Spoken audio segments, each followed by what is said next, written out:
Why do so many people fail to stay disciplined, even when they know what's right? Why do we set goals, write plans, dream of becoming better, yet when the alarm clock rings, when the opportunity is there, when the moment comes, we fall back into weakness? The truth is this: a lack of discipline destroys more dreams than failure ever could. It's not lack of talent, not lack of opportunity, but the inability to master ourselves that keeps most people trapped in mediocrity. The Stoics understood this deeply. For them, indiscipline was not just a bad habit, it was the root of suffering. Because the man who cannot govern himself is ruled by his desires, his fears, and his impulses. Marcus Aurelius put it simply: you have power over your mind, not outside events. Realize this, and you will find strength. And strength, true strength, is discipline, the kind that cannot be broken. For the Stoics, discipline was not optional. It was the very foundation of a virtuous life. Without discipline, no courage, no justice, no wisdom can survive. They believed that a man who lacks discipline is not free. He is a slave, enslaved to pleasures, enslaved to distractions, enslaved to impulses he cannot resist. But the disciplined man, he is unshakable. He acts according to reason, not impulse. He controls his desires, not the other way around. So if you've struggled with procrastination, if you've promised yourself to change, only to give in to laziness, if you've ever asked yourself why you can't stay consistent, then what you are about to hear is for you. Because in this video, we will uncover 7 Stoic lessons, timeless, powerful, practical, that will give you the blueprint for unstoppable discipline. Let us begin. Lesson 1. Master your desires. Epictetus warned, "No man is free who is not master of himself." To the Stoics, discipline begins not with action, but with desire. Because if your desires are wild, chaotic, and ungoverned, then your actions will always follow them. Think about it. The man who desires comfort will stay in bed. The man who desires ease will avoid challenges. The man who desires pleasure will waste his strength chasing it.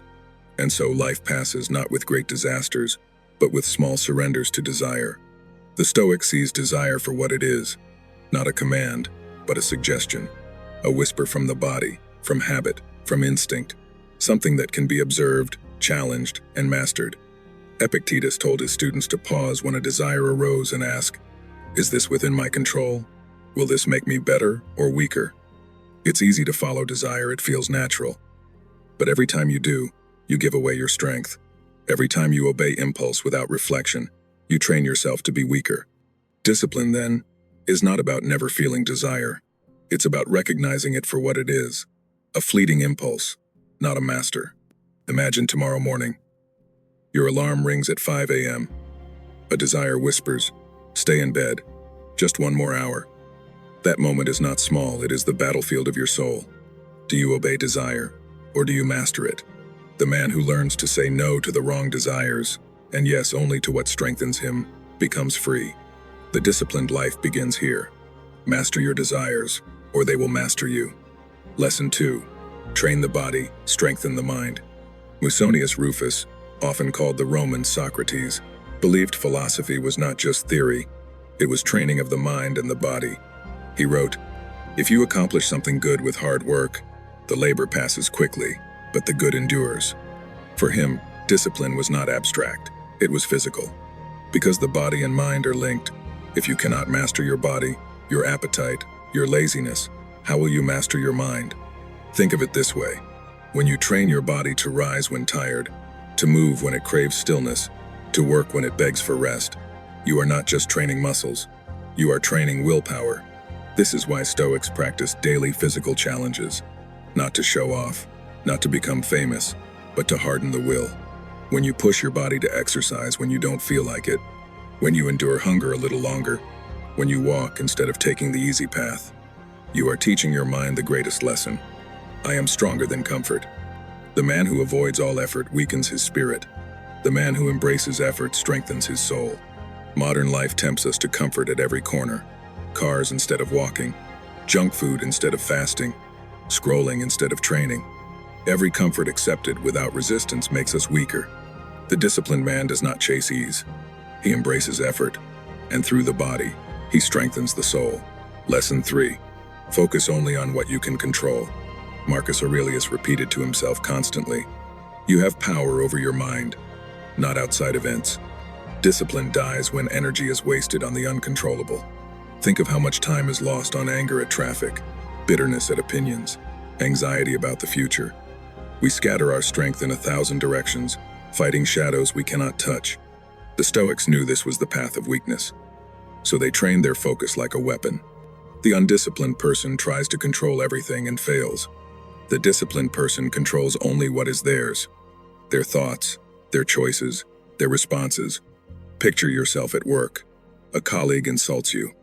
You can waste your discipline reacting, defending, complaining, or you can remember, this is outside me. What is mine is my response. That response, controlled and deliberate, is discipline, because a man who rules his inner world cannot be ruled by the outer one. Ask yourself often, am I spending my energy on what I control or what I don't? Every moment spent on what you cannot control is weakness. Every moment spent on what you can control is strength. The world will always be chaotic. The disciplined man focuses only on his own mind, and there, he finds peace.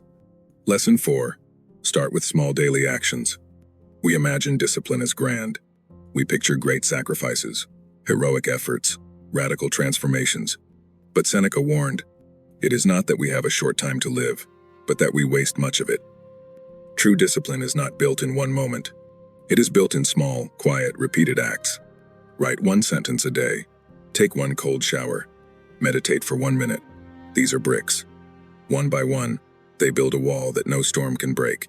The man who waits for perfect discipline before he begins, never begins. But the man who begins with small actions grows unshakable over time. It is not about perfection, it is about consistency. Think of water dripping on stone. Each drop seems weak, but given time, the stone is shaped. So too with discipline. Every small act compounds. Every repeated choice builds strength. Discipline is consistency. Consistency is built in small steps, and small steps lead to greatness. Lesson 5. Embrace discomfort voluntarily. Epictetus advised his students to practice hardship before it arrived. Wear rough clothing. Eat plain food. Sleep on the floor. Why? Because the man who has tasted discomfort by choice cannot be broken by discomfort forced upon him. The undisciplined flee discomfort. They chase pleasure, ease, distraction. But the disciplined run toward discomfort, because they know it is the training ground of strength. Every cold shower you take, every fast you endure, every silence you embrace voluntarily, it is a reminder. Comfort does not control me. I control myself. Modern life tries to remove discomfort, but this creates fragile people. People who panic when Wi-Fi goes down. People who collapse when hardship arrives. The Stoic, however, prepares. By seeking discomfort voluntarily, he makes himself unbreakable. Discipline grows in discomfort, and he who trains in discomfort is ready for anything. Lesson 6. Remember the shortness of life.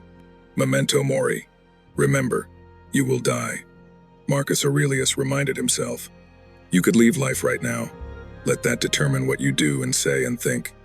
Nothing sharpens discipline like the awareness of death, because procrastination lives in the illusion of time. We think, I'll start tomorrow. I'll try next week. I have plenty of time. But the Stoic knows time is not promised. Every moment wasted is gone forever. When you remember death, you realize discipline is not about forcing yourself.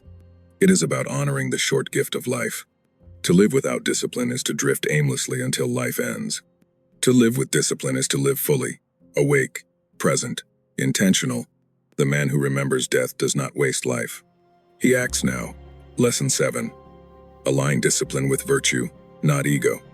Finally, Seneca taught that discipline must be rooted in virtue, not ego.